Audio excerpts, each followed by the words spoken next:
Today we have the 2016 BMW X6. This vehicle has done just over 73,000 miles. It has an automatic transmission and a diesel fuel type. To the left of our steering wheel, we have cruise control as a feature, as well as our keyless ignition. On the right, we have voice control, automatic wipers, and automatic headlights.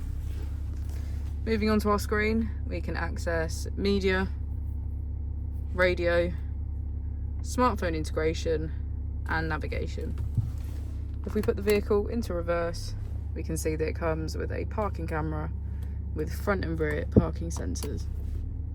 Just below, we have our dual zone climate control with heated seats on either side. As we go into the back of the vehicle, we can see that it has a full leather black interior.